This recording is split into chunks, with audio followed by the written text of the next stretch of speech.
Good morning and welcome, everyone. I'm Ray, the managing partner of PPC Group LLC, the publisher and the co-author for Project Cost Management. I've had a nearly 40-year career in project management and management, and since 2013, I've been focused on helping aspiring, new, and accidental project managers improve their practice of project management and also to help them meet their career goals. And I'd like to take a moment to welcome my co-author, Inam Hassan.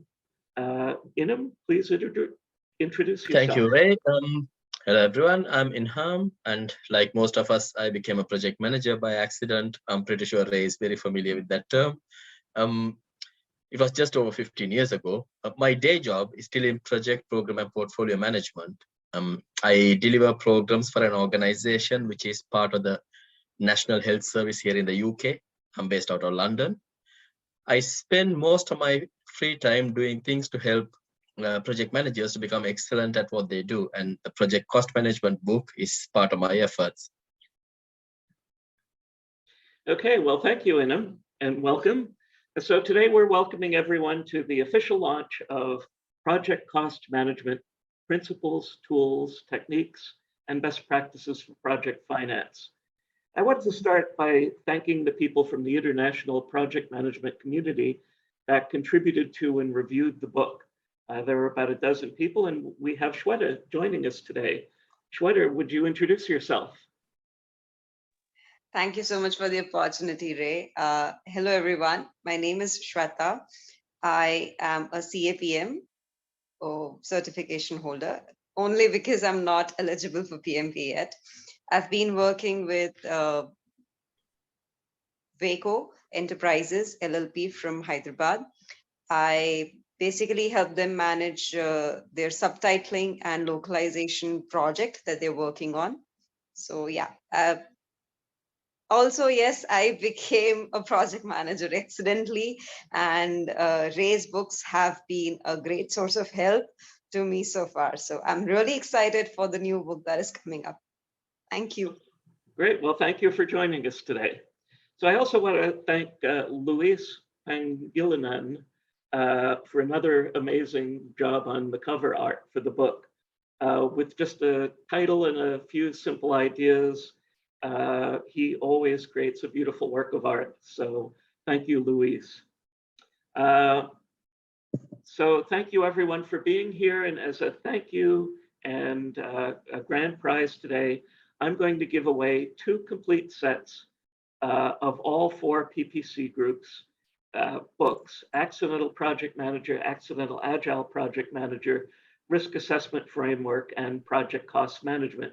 So stay tuned until the end to find out how to win. Now, I'd like to spend a few minutes talking about the genesis of the book and how this idea came about. And it goes all the way back to the 1970s when I developed an interest in finance and cost management. At that time, I had suggested an improvement for a project I was working on. We distributed the software product we developed on computer tape at the time. And of course, that was a fairly expensive medium. And given that our product worked on a very high-speed network, I had suggested that we could distribute the product without the tape, particularly for those who were getting upgrades and not first-time users. And I figured that it would save the company a lot of money. So I made that suggestion as part of a cost improvement program that we had, and I was turned down. And I couldn't understand why, and so I asked my manager, and my manager went to the product management department, and they said, well, the product that you're working on, we give away for free. And so we're not going to invest any money in it. So I thought, well, that was kind of curious because, hey, if it's free, you would want to reduce costs. So that was the time when I learned that we had a cost manager in our finance department. And he was very knowledgeable about how all the money of the company was spent. So I sat down and had a little bit of a chat with him, and I found out that almost three quarters of the company's revenue came from the communications that came through this product. And he used a term he called pull-through revenue. In other words, the product itself didn't make revenue, but it was bringing revenue into our other revenue generators as a result.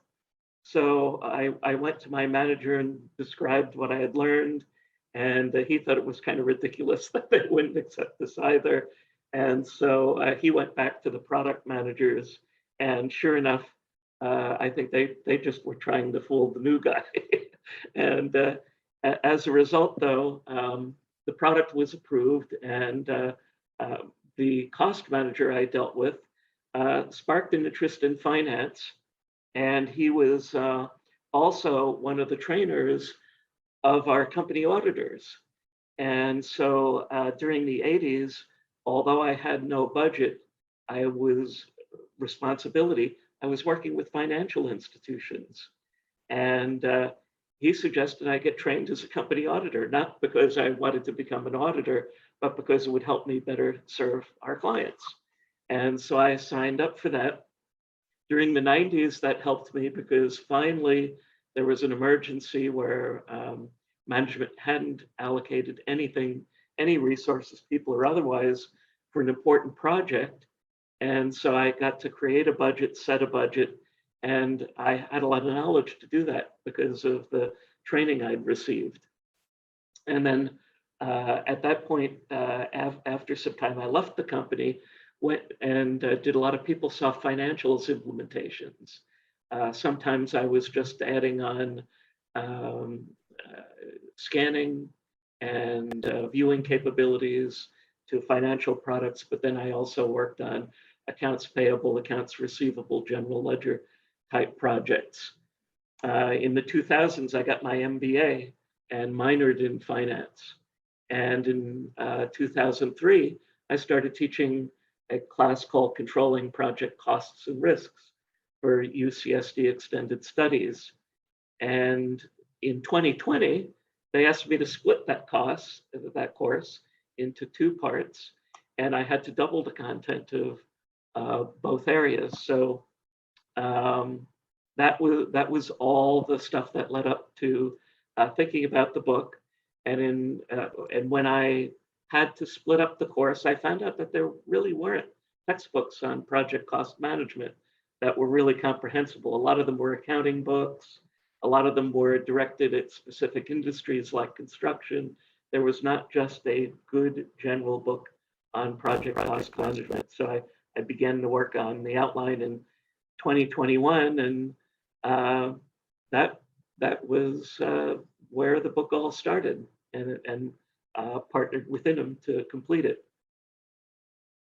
So with that, that's a little bit about how the book happened. But of course, I think the best part was that after I developed the outline, I contacted him, and we communicated back and forth a few times about the outline, and eventually worked on writing the book together. And so I'd like to introduce Inam to talk about his favorite part of the book. I think that's a very simple answer for that. It's from the part between the front and the back colors. But seriously speaking, about 12 years ago, I think it was about 12 years ago, I was a junior PM at that time. I was in a training program with a group of my colleagues. I was part of a large telecom company. And our business was to manufacture equipment, install them on behalf of the customer, and in some cases also operate them for the customer. So it's I think now the second largest one in the world. So it was a highly projectized environment that I was in, and we were all customer-facing project managers. So during the training, the trainer asked us what was the one thing we wanted to take away from the training.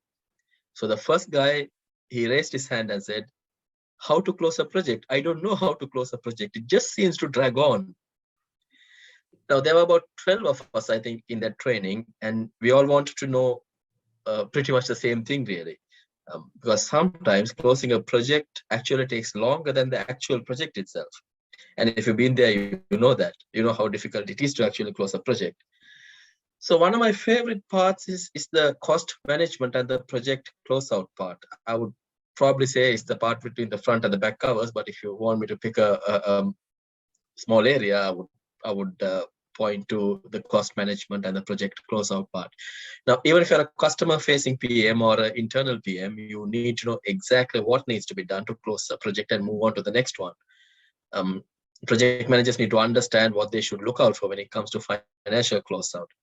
The usual way we do it is we just contact the finance team, get them to send out an invoice and follow up with the customer and make sure the customer signs it off, and then just move on. So that's really the easy part, but that only works if everything else has happened like clockwork. Now, what if the project is terminated before it's complete? Now, that's when the PMs really start struggling. So I think this is why planning the project closeout part early itself it becomes quite important. This makes a difference between an average project manager and a great project manager, I would say. I do have the some pages of the book open in front of me, so I just like to read out a few lines from it. Quote, project managers also need to understand that a project may end in 4 different ways, and each may impact project costs. Therefore, consider the type of project termination when planning and executing project closure. These 4 ways are: 1, addition; 2, extinction; third one is integration; and the final one is starvation.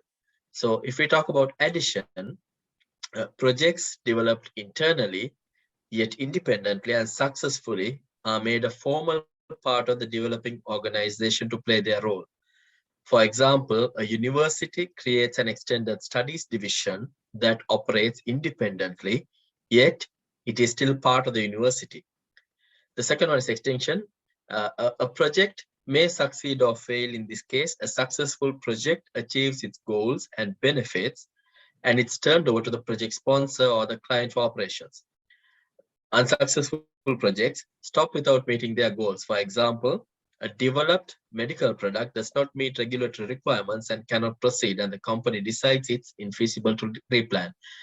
There's a very good example from the recent past during the COVID-19 outbreak. A couple of pharmaceutical companies got into the vaccine race, and then at some point of time, they decided that they are not going to go ahead with it. There was one created in Australia.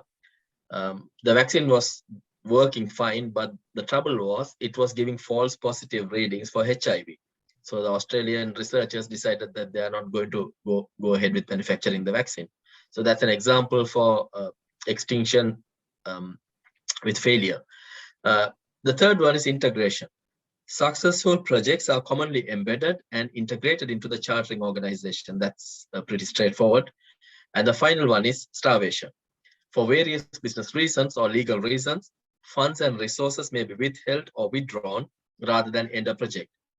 After a period, the project may be terminated altogether. Termination by murder is a variation where shutdown is quick and without warning. So it's not end quote. So it's not really as straightforward as sending out an invoice to a customer and then following up on that. There are so many possibilities that the project manager has to plan for. So as you can see, a great project manager would plan for any of these possibilities and will remain ready to stay in control, whatever happens. So Ray, that's my favorite part of the book. Oh, great. Well, thanks for sharing that. And, I think I find with my project management students, a lot of them don't even think about closeout at all. I've had students turn in projects or work on little projects. They have to work on mini projects sometimes in my classes. And one group one time did like a barbecue. And there was like no thought to what happens when the event is done, who cleans up, who puts stuff away, what happens to the food, And it's the same with professional projects. Very often people don't put in the time for training, documentation, all the other things we need, and it's very often forgotten. So I think it's a very important part of projects that seem to get forgotten, and yet that's where project managers are remembered most. So hopefully people will change. So I'd like to share my part of the book. As a lot of people know, I like to provide weekly tips, and a lot of the tips and best practices and things are the part that I enjoy doing. And I know when we started, I think I had about a dozen of them, and I like to keep them down to a small, manageable number. Psychologists have said that people can only hold 6 or 7 things in their head at a time, memory-wise, and so I try to keep them to a small number. So what I did is I separated out one into a chapter by itself, and then had 6 together in the chapter, and I'd just like to go over them briefly. The first one, which has a chapter, is time is money. And whether you agree with that in your everyday life or not, for projects, it's a reality that if projects take more time, that means more resources, that means more costs, that means more money has to be spent. And also, if somebody gives me money today, I'd rather start the project now than in a year from now, because I can invest in my future by getting that project going, just as we can invest $1 in the stock market or put it in an interest-bearing account, right? So that money is always more valuable today than it is tomorrow. And so I think that was one of the more important principles. And then cost management is a weakness for project managers. And a lot of that comes about because so many of us start without having any kind of budget responsibility. I know a lot of people in software and IT start their careers that way. They don't have any budget responsibility. Sometimes in construction, people get thrust into it, but even there, sometimes cost management isn't really considered for them. So what I encourage project managers to do is start learning about it, as I did, right? That learning about it can't hurt. All organizations have their own practices that you'll have to work around, but a good solid foundation gets you started in the right direction. The other thing is your budget is only an estimate. Now, I worked with one group one time that said, well, we need to estimate all our budgets down to the nearest nickel. I said, well, that might be what your organization requires, but that's certainly not best practice. I don't want to hear that my project was $1 million and 53 cents. $1 million is close enough, and if it's 900 million, $1 million may be close enough.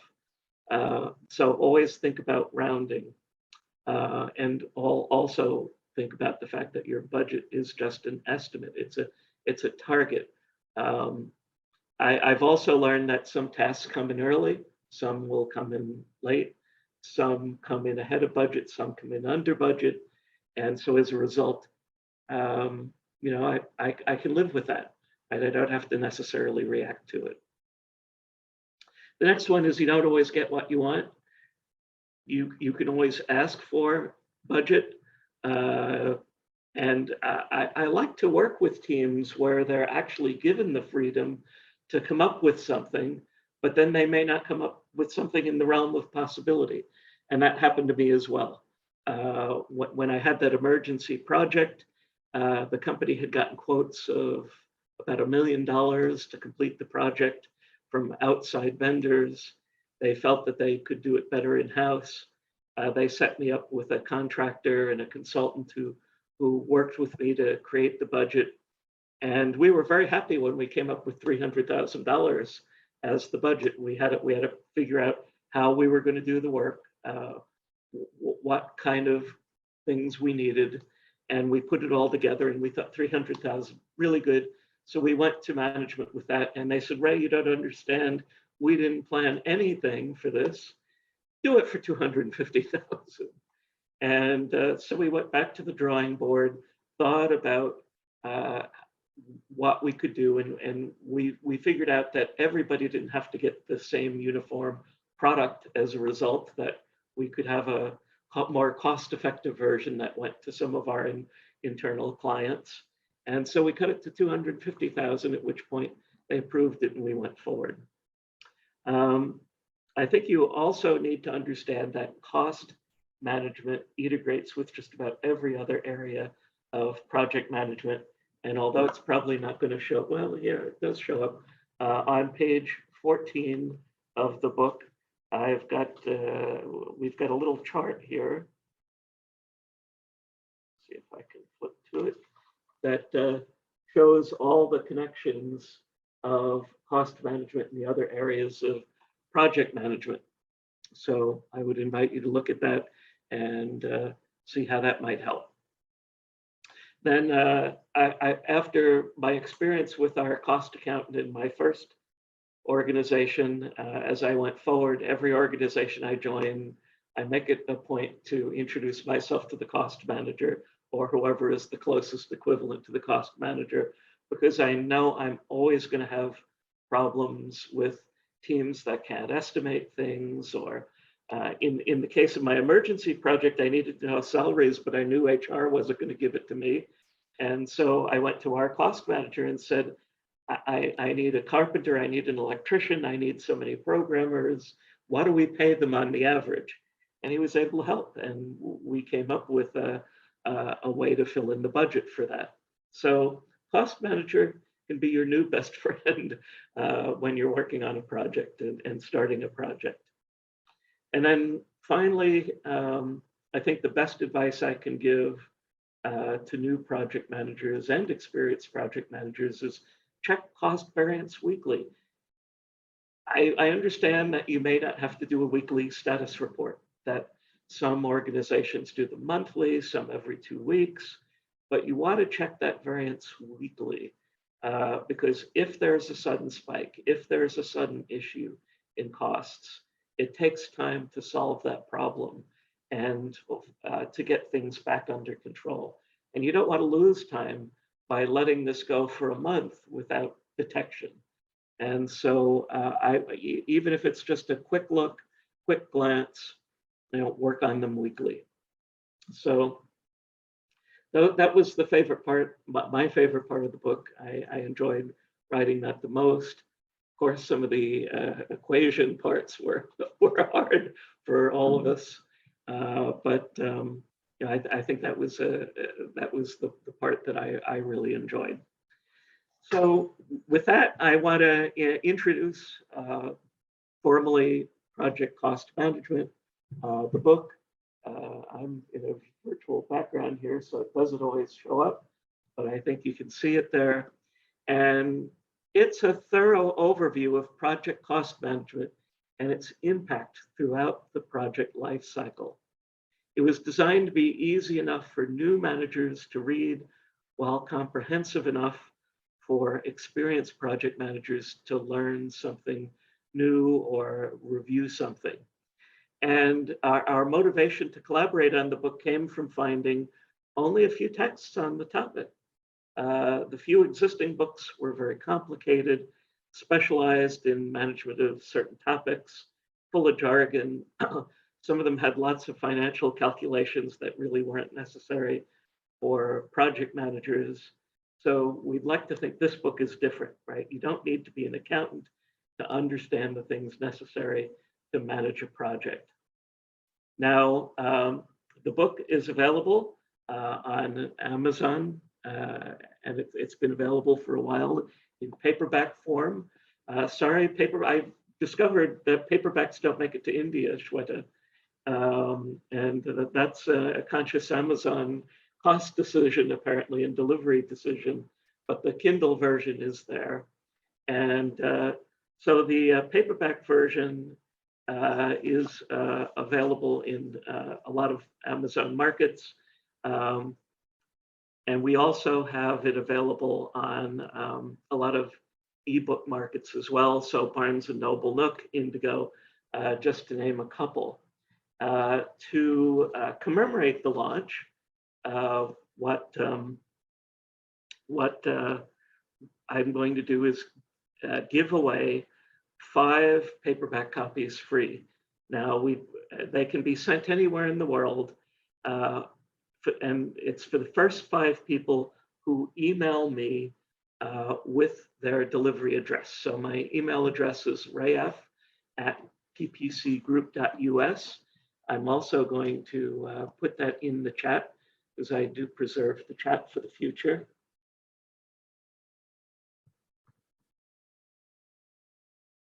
And the first 5 people who email me their address will get a free paperback copy of the book. So if you're listening to the replay, it's possible the book wasn't claimed yet.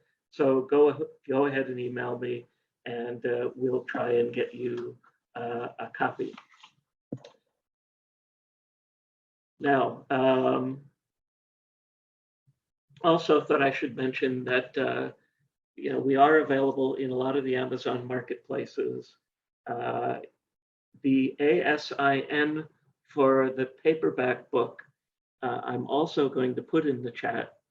And if you are in a country that has the book available, you should be able to find it by searching for this instead of a title on Amazon. So it's B0B2XDJF2N, and I'm going to put that in the chat as well. So if you search for that, you should come across the paperback and/or Kindle, and that should help you locate the book if you are in another part of the world. Now, let's take some time for author Q&A.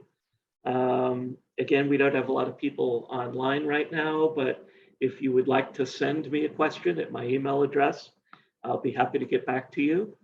And we do have a few questions that I've fielded from before the launch that we'll work on answering now. And so one of the first questions I got was, how long did it take you to write the book? And well, I could say most of my life, but again, the short answer is 7 to 8 months. Although I had the chorus and everything in place long before, it wasn't until they asked me to split the chorus that I thought about doing this.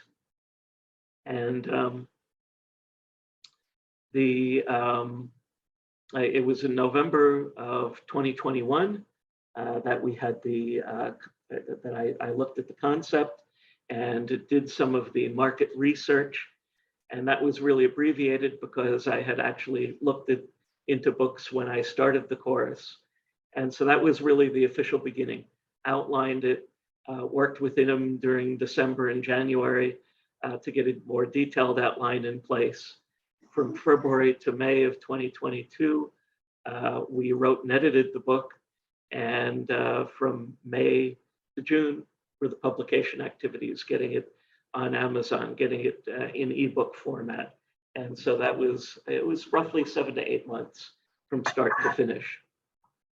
So the next question was for Inam. What inspired you to collaborate with Ray on the book? I think the first thing that we all learn in project management are the triple constraints: scope, time, and cost. Now, as project managers, we know very well how to manage time. We are always on the lookout on the timelines. We know how to spot things when things get out of scope, when things get delayed, and so on.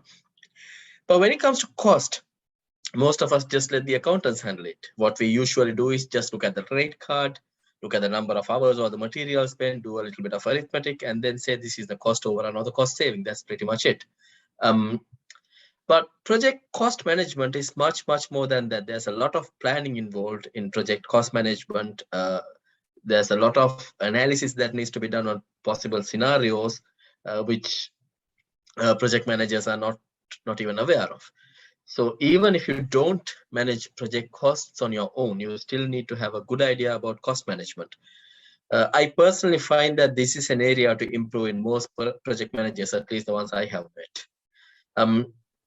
But the challenge I've always face is most of the books or material I have read on project cost management need an accounting degree to figure out the content. So what inspired me was the fact that I knew Ray's books are written in a way that they are easy to understand to new and also experienced PMs. So that's the reason why I wanted to collaborate with Ray, because I know that it will be something that's very easy to understand for even if someone who doesn't ever manage project accounts. So that's my motivation behind collaborating for this book. Oh, good. Thank you. Yeah, it's been a pleasure working with you, and I know Same that here, Ray. what started it was you contributed some edits and things to the previous book, and we had a very similar writing style, so I knew it would really work well for us to work together. So next question was for me. What's the significance of the title? And so I just wanted to let people know that we're looking at all aspects of project cost management in the broader sense, such as including project financial activities or financial structures, not just purely budget and estimating, as the PMBOK guide says, but some of those other areas that cost impacts. And so that was how the title came about. The next question for Inam, tell us about the book's writing style and content structure. We both spend a lot of time writing, editing, and rewriting many parts of the book to make sure it's written in a way that it's very easy to understand. And as Ray mentioned earlier, it started sometime in November or December, and then there were quite a few iterations before we actually came up with the final result. So Ray and I are from two cities which are at least 5,000 miles apart. I'm not sure exactly how far Ray is from London, but I know that it's at least 5,000 miles, and we have never actually physically met each other. But thanks to technology, we managed to collaborate without any problems at all. And we wanted to make sure that this is reflected in the writing style as well. So we wanted to make sure that anyone, especially people whose first language is not English, can understand it the same way a native English speaker would understand it. So that's how we organize the writing style of the book. And for the content structure, we made sure that it flows from not just follows the project life cycle alone, but it also flows in a way that we start off with easy concepts like set up a few guiding principles, things like the cost account, the accountant is your best friend, and a budget is only an estimate, and so on. So we have a few principles that the reader would always retain in their mind before they move on to the next level. So we always find that that's something that would work well with any reader, whether it's a experienced project manager or someone who's new to the profession. Good. Well, thank you. And the next one is actually for both of us. Do you have any other stories about project cost management you can share? Did you want to go ahead, Inam? Yeah, I have a nice story on this one. So I got into project management in 2006 or so, long after I embarked on the same profession. And I got a job in 2015 as a head of a project management department in a large company, Nasdaq listed with $1 billion plus revenue. So before that, my cost management skills were just limited to doing basic calculations and sending out invoices, like I mentioned earlier. About the only thing that I did was ask the accountant to send out the invoice and they follow up with the customer. But all of a sudden, I had to manage and track costs as part of my new job. Now, that was a very, very steep learning curve and a huge struggle. So that's when I realized the importance of having cost management skills. So my strong suggestion is, even if you do not directly manage costs as part of your role, it's a good idea to have that knowledge because you never know when it will be needed. Good, thank you. So I actually have what I think may become another tip or best practice if we make a revision to the book, which happened recently. I do some work with member associations, and this one is not PMI, and they have to provide an annual budget. And the person responsible in the organization did not want to create a budget because they were having trouble getting the financials from the previous year from the accountant. And I told multiple times, I said, you've really got to have a budget. Just because you don't have the financials, you can do a zero-based budget. You have some financials from part of the year. You can work this out. You should do it. And they resisted and resisted. And finally, they learned the lesson the hard way. They had an unexpected expense, and they found out that there were legal issues for raising fees to members to pay for this because they had not created a budget. It was a legal requirement that they have a budget, one of several legal requirements that they didn't meet. And so now they're stuck with a big bill and limited ways to pay because they didn't want to go ahead and create that budget. So I've always had that problem. I think we talk about it in the estimating part of the book, that that you'll always deal with someone who says, well, I've never estimated that before. And I always tell them, well, there's some way we can do this. Somebody somewhere in the world has done the work. Let's see if we can find out, who can give us an idea. So I think that's going to be maybe for the next iteration of the book or for an update, that story will go in.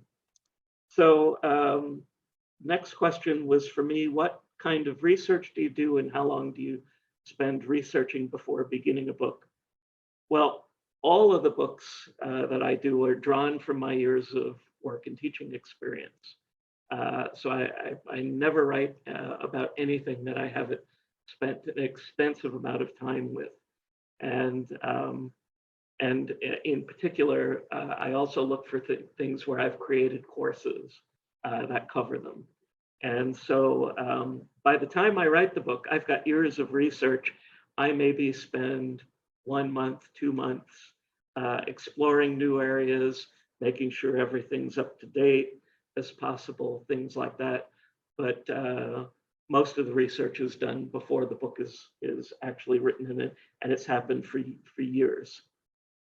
So the next question, let's see, what has helped or hindered you most when writing a book? Well, besides having the help of a co-author on this book, I found that there are a lot of writing tools out there that are a tremendous help. I use Grammarly, which helps with spelling and grammar. I use what's called the Hemingway editor. It's really good for simplifying complex passages. Microsoft Word has an ability to determine the reading level. And I usually strive for an 8th through 9th grade reading level, particularly because that's the average reading level in the United States. And it also is roughly the average reading level of people who have English as a second language. And so that's why the books tend to be a little bit more readable, because I target that level and I have a tool that helps tell me whether I've achieved it or not. And then I use something that Intimate suggested, Zotero, for tracking references and bibliographies. And I recently revisited a tool called the Index Generator because I always have trouble generating indices for books. And that was a really good tool. Well, Inam, did you have anything else you wanted to say or add?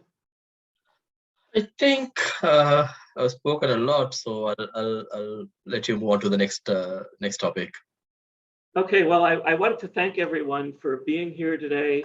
For those who hold PMI certification, if you're watching the replay, you can self-report your attendance at this event. Depending on the length of it, it's between a half and 1 PDU.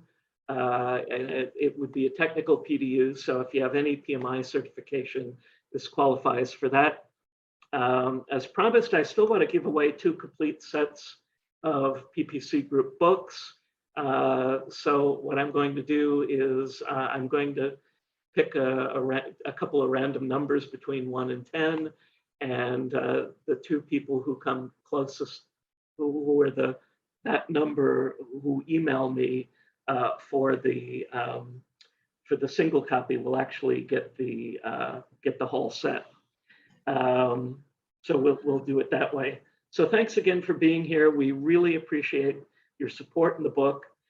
In about 6 to 8 hours, there's going to be a link to a replay available, the chat from the blog, a chat log from the event, and the list of any prize winners. And physical copies of the book will go out as fast as they can. Right now, I'm still experiencing some printing delays with Amazon. So it could be 2 weeks to a month before you get your copy.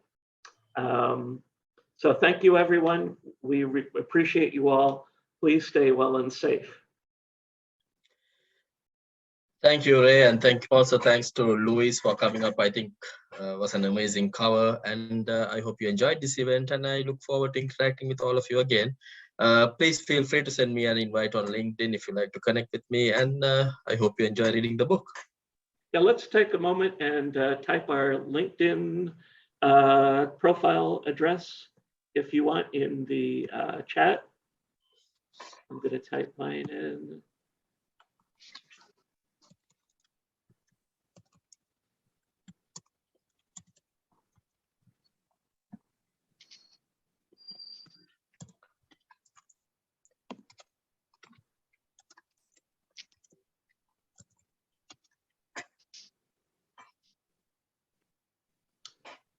Okay, Shweta, did you want to type yours in?